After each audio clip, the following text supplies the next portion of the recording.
اعوذ باللہ من الشیطان الرجیم بسم اللہ الرحمن الرحیم۔ ناظرین اکرام، السلام علیکم ورحمۃ اللہ وبرکاتہ۔ آج روز شہادت حضرت امام جعفر صادق علیہ الصلاۃ والسلام کے موقع پر عالم اسلام اور خصوصاً عالم تشیع کی خدمت میں تعزیت پیش کرتے ہیں۔ علی ٹی وی کی جانب سے آج کا یہ خصوصی پروگرام امام جعفر صادق علیہ الصلاۃ والسلام کی شہادت کے غم انگیز موقع پر منعقد کیا جا رہا ہے۔ آج ہم لوگ امام کی سیرت کے حوالے سے اور ان کی ذات بابرکت کے حوالے سے آپ حضرات تک کچھ باتیں پہنچائیں گے۔ آج ہمارے ساتھ علی ٹی وی کے اسٹوڈیو میں مہمان کے طور پر حجت الاسلام والمسلمین عالی جناب مولانا سید ذکی حسن صاحب قبلہ موجود ہیں۔ آغاز سے انشاءاللہ امام جعفر صادق علیہ الصلاۃ والسلام کے سوانح حیات کے سلسلے میں اور ان کی زندگی کے سلسلے میں گفتگو کریں گے، اور آپ حضرات تک کچھ باتیں امام کی حیات اور امام کی زندگی سے پہنچائی جائیں گی تاکہ معرفت میں اضافہ ہو سکے۔ آج کا دن مخصوص ہے امام جعفر صادق علیہ الصلاۃ والسلام سے۔ آغاز کرتے ہیں یہاں سے، چونکہ میں ایک بات سے اس وقت آپ کی خدمت میں عرض کر دوں بقیہ ساری چیزیں کہ جعفر جو امام کا نام ہے، یہ اس نام کی جنت میں ایک نہر بھی موجود ہے۔ میں ایک شعر صرف اس وقت پڑھنا چاہتا ہوں کہ جعفر کی مدح نعت پیمبر سے کم نہیں، جعفر کی مدح نعت پیمبر سے کم نہیں، یہ ایسی نہر ہے جو سمندر سے کم نہیں، یہ ایسی نہر ہے جو سمندر سے کم نہیں، ان کے عدو کے ظاہری اخلاق پر نہ جا، ان کے عدو کے ظاہری اخلاق پر نہ جا، باہر سے وہ شریف ہے اندر سے کم نہیں۔ میں اسی کے ساتھ استاد محترم حجت الاسلام والمسلمین عالی جناب مولانا سید ذکی حسن صاحب قبلہ کی خدمت میں حاضر ہوتا ہوں چند سوالات کے ذریعے سے۔ آغا السلام علیکم ورحمۃ اللہ وبرکاتہ۔ وعلیکم السلام ورحمۃ اللہ وبرکاتہ۔ آغا، آج روز شہادت امام جعفر صادق علیہ الصلاۃ والسلام ہے۔ اس موقع پر آپ کی بھی خدمت میں، تمام ناظرین کی خدمت میں، علماء مراجع کرام کی خدمت میں، خصوصاً امام عصر کی خدمت میں تعزیت پیش کرتے ہیں، اور امام کی زندگی کے حوالے سے کچھ باتیں ہیں جو ناظرین تک پہنچانا چاہتے ہیں۔ اس میں سب سے پہلی بات یہ ہے کہ جو شیعہ فرقہ ہے اسے جعفری فرقہ بھی کہا جا رہا ہے، اور ہماری جو فقہ ہے وہ فقہ جعفری کہلاتی ہے، تو ایسا کیوں؟ یہ نسبت امام جعفر صادق علیہ الصلاۃ والسلام سے کیوں ہے؟ بسم اللہ الرحمن الرحیم۔ آپ نے جس طرح سے امام کی اس شہادت کے موقع پر پرسہ پیش کیا، میں بھی اپنے حصے کا یہ پرسے کا جو اہتمام کیا گیا ہے اپنی طرف سے اور آپ سب کی طرف سے اپنے آقا اور مولا سرکار ولی عصر عجل اللہ تعالی فرجہ شریف کی خدمت میں تعزیت اور پرسہ پیش کرتا ہوں۔ آپ نے جس سوال کو پوچھا ہے واقعاً بڑا اہم سوال ہے کہ ہمارے اس فرقے کو جعفری فرقہ کہا جاتا ہے۔ وجہ یہ ہے کہ جس اسلام کو پروردگار عالم نے حضور ختمی مرتبت حضرت محمد مصطفیٰ صلی اللہ علیہ وآلہ وسلم کے ذریعے اس انسانیت تک پہنچایا، وہ شریعت محمدی جب آگے بڑھی تو ظاہر ہے کہ وقت گزرنے کے ساتھ جیسے جیسے مرحلے آگے بڑھے، یہ امامت کی ذمہ داری قرار پائی کہ اس شریعت محمدی کو انسانوں کے لیے بیان کریں اور انسانوں کے درمیان اسے رواج دیں۔ ہمارے چھٹے امام جعفر صادق علیہ الصلاۃ والسلام کو سارے اماموں کے درمیان سب سے زیادہ موقع ملا اس شریعت محمدی کو دنیا والوں تک پہنچانے کا، اور اسی بنا پر چونکہ یہ شریعت سب سے زیادہ ہمارے امام کے ذریعے لوگوں تک پہنچی، لہٰذا اس شریعت کو جعفری فقہ کہا گیا۔ حقیقتاً یہ شریعت محمدی ہی ہے، حقیقتاً وہی شریعت ہے جسے پروردگار نے نازل فرمایا ہے، لیکن چونکہ وضاحت اور زیادہ بہتر طریقے سے انسانوں کے سامنے اسے پیش کیا امام علیہ الصلوۃ والسلام نے، اس بنا پر، اور اس کی وجہ بھی تھی بقیہ اماموں کے دور میں زیادہ سختیاں تھیں، لیکن امام کے دور میں موقع زیادہ امام کو مل گیا اس شریعت کو پہنچانے کا۔ البتہ اس کے یہ معنی نہیں ہے کہ امام کے دور میں سختیاں نہیں تھیں، سختیاں ہونے کے باوجود امام نے اس شریعت کو اتنے اچھے اور عمدہ طریقے سے، میں عرض کروں آپ کی خدمت میں کہ جو امام کے ذریعے سے روایتیں نقل ہوئی ہیں، بعض روایتیں ایک راوی سے اتنی زیادہ ہیں کہ جن کی بعض تعداد 3,500-4 ہزار تک بیان کی گئی ہے۔ یعنی ایک راوی اتنی روایتیں اگر امام سے بیان کر رہا ہے تو اس کے معنی ہے کہ روایتوں کو پیش کرنے اور بیان کرنے کا امام کو زیادہ موقع مل گیا۔ جی آقا، آپ نے ابھی یہ بات کہی کہ امام کو زیادہ موقع ملا اپنی بات لوگوں تک پہنچانے کا، یا جو شریعت اسلام تھی یا دین پیغمبر تھا یا جو آسمانی کتب کی گفتگو تھی، یہ ساری باتیں زیادہ موقع اس امام یعنی امام جعفر صادق علیہ السلام کو ملا، بقیہ ائمہ کو اتنا موقع نہیں ملا۔ اس کی وجہ کیا تھی کہ امام کو کیوں اتنا زیادہ موقع ملا؟ بقیہ ائمہ کو وہ مواقع فراہم نہیں ہوئے جو مواقع امام جعفر صادق کو، اس کی وجہ کیا تھی؟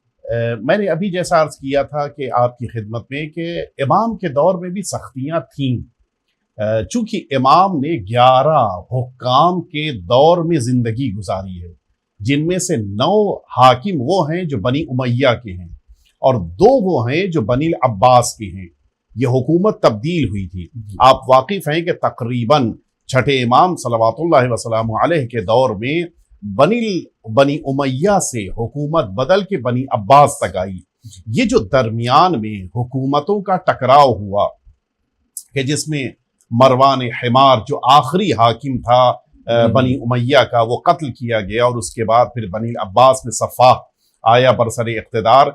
ان لوگوں نے حکومت کے لیے آپس میں اتنے جھگڑے کیے کہ اس درمیان ان افراد کی توجہ اہل بیت اطہار اور اس زمانے کے جو امام تھے، امام صادق علیہ السلام، ان کی طرف سے کم ہو گئی تھی۔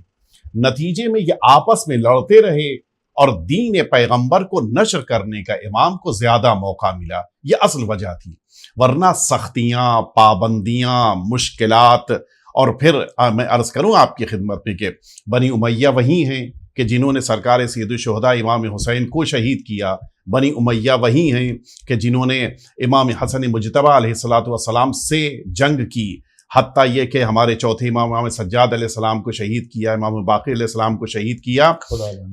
ان سب نے ائمہ اطہار پہ نہایت درجہ ظلم اٹھائے، لیکن یہ 9 حکمراں جو چھٹے امام کے دور میں تھے، یہ سب بڑے ظالم قسم کے تھے۔ ان میں کوئی نیک سیرت، نیک صورت ایسا نہیں تھا، بڑے خراب قسم کے تھے یہ، سوائے ایک کہ عمر بن عبدالعزیز کے۔ بقیہ سب کی تاریخ بڑی سیاہ ہے، لیکن چونکہ اپنی حکومت کو بچانے میں یہ سب مصروف رہے، لہٰذا اس بنا پر امام کے اوپر سختیاں کسی حد تک کم رہیں، اور امام مسجد پیغمبر میں ممبر پہ بیٹھ کر درس کہتے تھے، اور بسا اوقات آپ کے درس سے باہر نکلنے والے افراد 3,000 کی تعداد تک بیان کیے ایک وقت میں۔ یہ آتے تھے امام سے درس لیتے تھے، اچھا بلا تفریق مذہب و ملت۔ یہ بھی تو ایک آواز کا معجزہ ہوگا کہ ایک وقت میں، اس وقت مائک وغیرہ کا مسائل نہیں تھے، بہت عمدہ بات 3,000 تک اپنی آواز کو پہنچانا، اتنے بڑے مجمع تک اپنی بات کو پہنچانا، اور پھر اس انداز میں کہ یہ سارا مجمع شریعت کو سمجھ کر اپنی بزم سے اٹھے۔ ان افراد میں جس بات کی طرف متوجہ کرانا چاہ رہا ہوں کہ یہ جو یونیورسٹی قائم ہو رہی ہے اس مسجد پیغمبر میں، اس یونیورسٹی میں کسی قسم کی پابندی نہیں تھی مذہب یا مسلک کی۔ ہر مسلک والے آ کر بیٹھتے تھے، اور ہر مکتب فکر اور ہر مذہب کے ماننے والے، حتیٰ وہ افراد کہ جن افراد کو دائرہ اسلام میں بھی داخل نہیں کیا گیا، وہ بھی آتے تھے۔ وہ افراد کے جو امام کو امام نہیں مانتے تھے وہ بھی آتے تھے، وہ افراد کے جو اہل بیت اطہار سے عقیدت نہیں رکھتے تھے وہ بھی آتے تھے، بیٹھتے تھے اور علم لے کر جاتے تھے۔ اور اسی بنا پر وہ افراد کہ جو اپنی اپنی قوم میں جا کر بڑے بنے ہیں، وہ اسی بنا پر بڑے شمار ہوئے کہ انہوں نے چھٹے امام جعفر صادق علیہ السلام سے درس حاصل کیا تھا۔ اہل بیت اطہار کا اصل امتیاز یہی ہے کہ اہل بیت اطہار کبھی بھی عطا کرنے میں کوئی بھی کسی بھی طرح کی ایسا نہیں ہو سکتا کہ ہاتھ کھینچ لیں، روک لیں، کوئی چیز اپنے پاس بچا کر رکھ لیں، محفوظ کر لیں۔ سامنے جب کوئی ظرف مل گیا، لینے والا آ گیا، تو پھر اہل بیت اطہار نے عطا کیا ہے، خاص طور سے علم کے مرحلے میں۔ اور یہی وہ موقع تھا کہ جس کی بنا پر ہمارے آقا اور مولا نے شیعیت کو رنگ دیا۔ اصل میں یہ شیعیت پروان چڑھی اور لوگوں کے درمیان ایک تشخص پیدا ہوا، وہ چھٹے امام ہی کا دور تھا، اور یہی سبب قرار پایا کہ اس فقہ کو فقہ جعفری کہا جاتا ہے۔ ٹھیک آقا، آگے بڑھتے ہیں۔ بہترین گفتگو آپ حضرات تک پہنچائی آقا نے۔ آقا، امام کی پوری زندگی نمایاں ہیں اور پوری زندگی کا ایک ایک لمحہ امام کا ہمارے لیے نمونِ عمل ہے۔ ہم اس وقت چاہ رہے ہیں کہ ناظرین کی خدمت میں امام کی زندگی کے کچھ اہم نقوش آپ بیان فرما دیں۔ پوری زندگی ان کی نمونِ عمل ہے، لیکن اس وقت کچھ اہم نقوش کم وقت میں آپ نے بہت اچھی بات پوچھی ہے اور بڑی تفصیلی گفتگو ہے، لیکن میں اس کو مختصراً عرض کر دوں کہ تھوڑا سا آپ کی لفظوں کو میں تبدیل کرتے ہوئے دیکھیے، امام کی امامت کے لیے کچھ چیزیں ضروری ہیں۔ ہم کسی کو عقیدت میں کہہ دیں کہ یہ امام ہے تو یہ عقیدت اس کو حقیقتاً امام نہیں بنا سکتی جی۔ کچھ ثبوت، کچھ دلیل، کچھ پروف ہمارے پاس ہونا چاہیے۔ امام کی جو امامت کے سارے اماموں کی امامت کی جو دلیلیں بیان کی گئی ہیں وہ 3 عدد ہیں۔ ایک یہ کہ نص ہونی چاہیے، یعنی ما قبل کا ذمہ دار نبی یا امام اپنے ماں بعد والے کے لیے اعلان کرے کہ یہ امام ہیں، یہ نمائندہ پروردگار ہیں۔